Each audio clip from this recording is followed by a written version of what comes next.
It's time for Charlotte's Web by E.B. White. We are in chapter 18, The Cool of the Evening.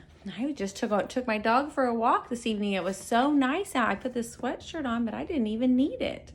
It was nice out this evening. So let's see what's going on with Templeton and Wilbur and Charlotte at the fair. The Cool of the Evening on page 138. In the cool of the evening, when shadows darkened the fairgrounds, Templeton crept from the crate and looked around. Wilbur lay asleep in the straw. Charlotte was building a web. Templeton's keen nose detected many fine smells in the air. The rat was hungry and thirsty. He decided to go exploring.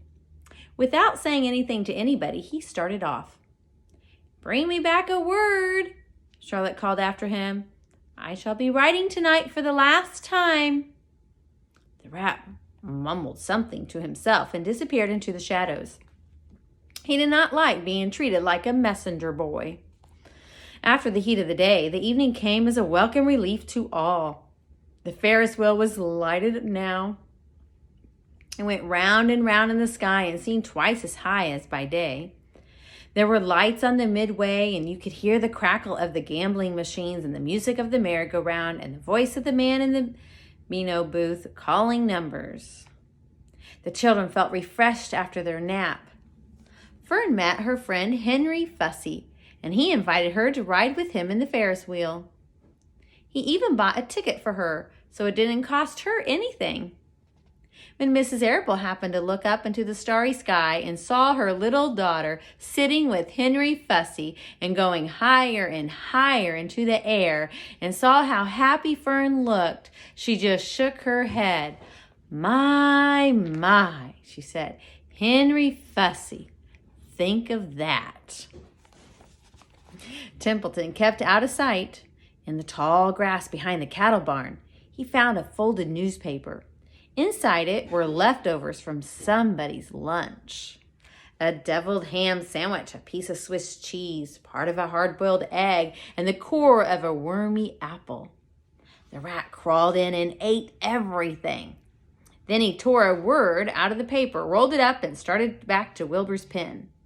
Charlotte had her web almost finished when Templeton had returned, carrying the newspaper clipping. She had left a space in the middle of the web. At this hour, no people were around the pig pen, so the rat and the spider and the pig were by themselves, so they could talk. "I hope you brought a good one," Charlotte said. "It's the last word I shall ever write." "Here," said Templeton, unrolling the paper. "What does it say?" asked Charlotte. "You'll have to read it for me." "It says humble," replied the rat. "Humble?" said Charlotte. "Humble has two meanings. It means not proud, and it means near the ground." That's Wilbur all over.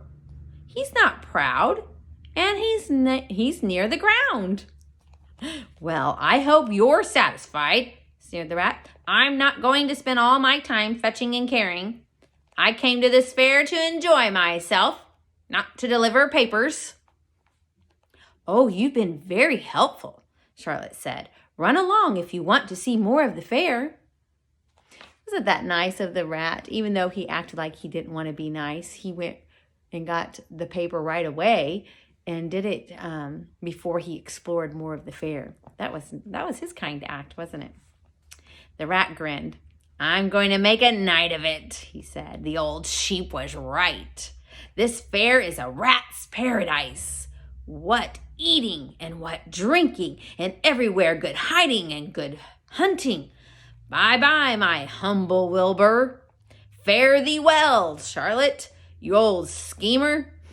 This will be a night to remember in a rat's life." He vanished into the shadows. Charlotte went back to her work.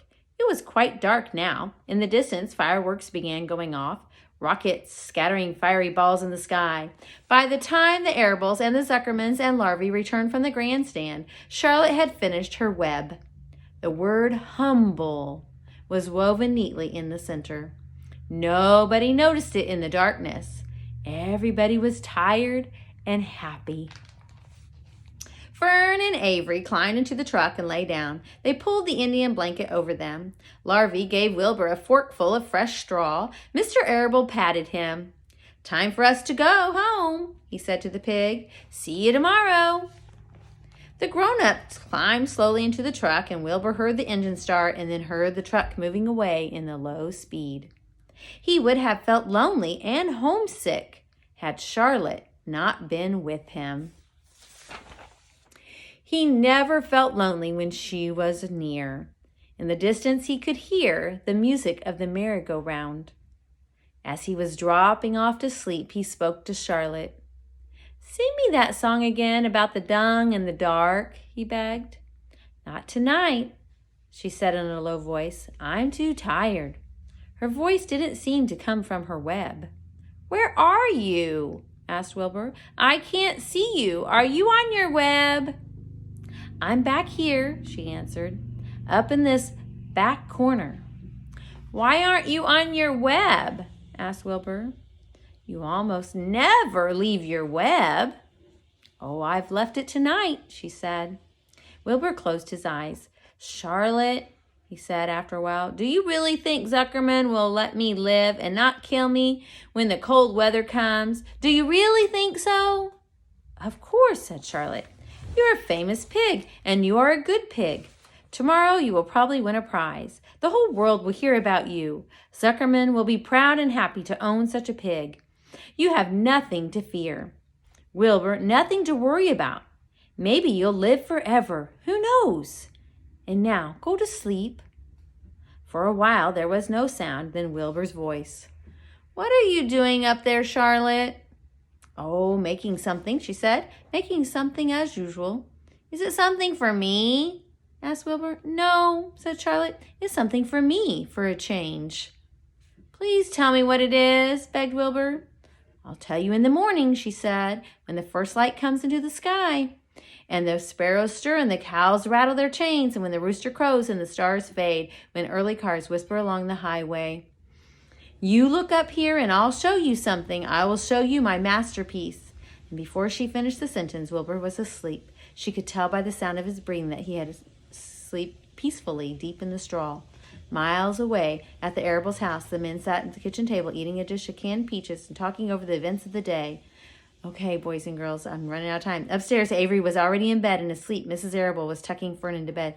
"Did you have a good time at the fair?" She kissed her daughter. Fern nodded. "I had the best time I've ever had anywhere or any time in all of my life."